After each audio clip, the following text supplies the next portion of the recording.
Hi guys! Welcome back to my channel at ang ating dish ngayon ay adobong mix cuttlefish, octopus, and squid. So first, saute garlic and onion, ginger, and naglagay din ako niya ng kunting turmeric. Halo-haloin lang natin hanggang sa maluto yung ating mga spices.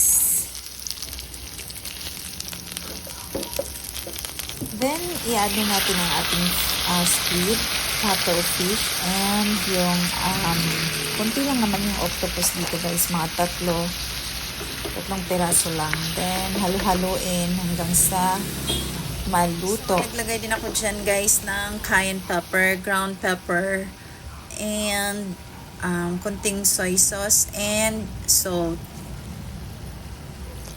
So, hindi pala ako natapos dyan sa pagluluto at naubusan na ako ng gas. So, nilipat ko siya sa electric fryer. Buti na lang gumana yung electric fryer natin.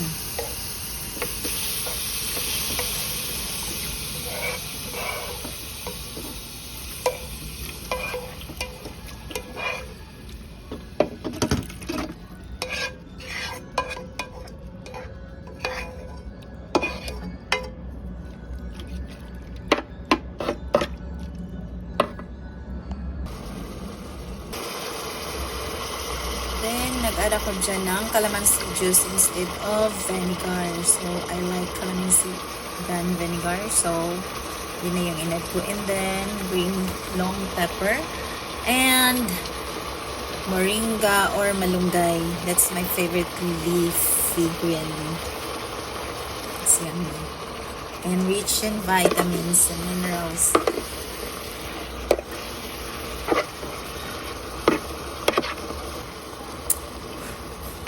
It's almost ready.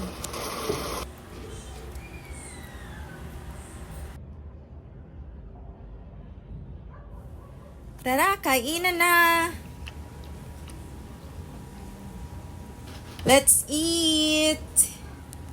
Thank you for watching. Hope to see you on my next video. See ya!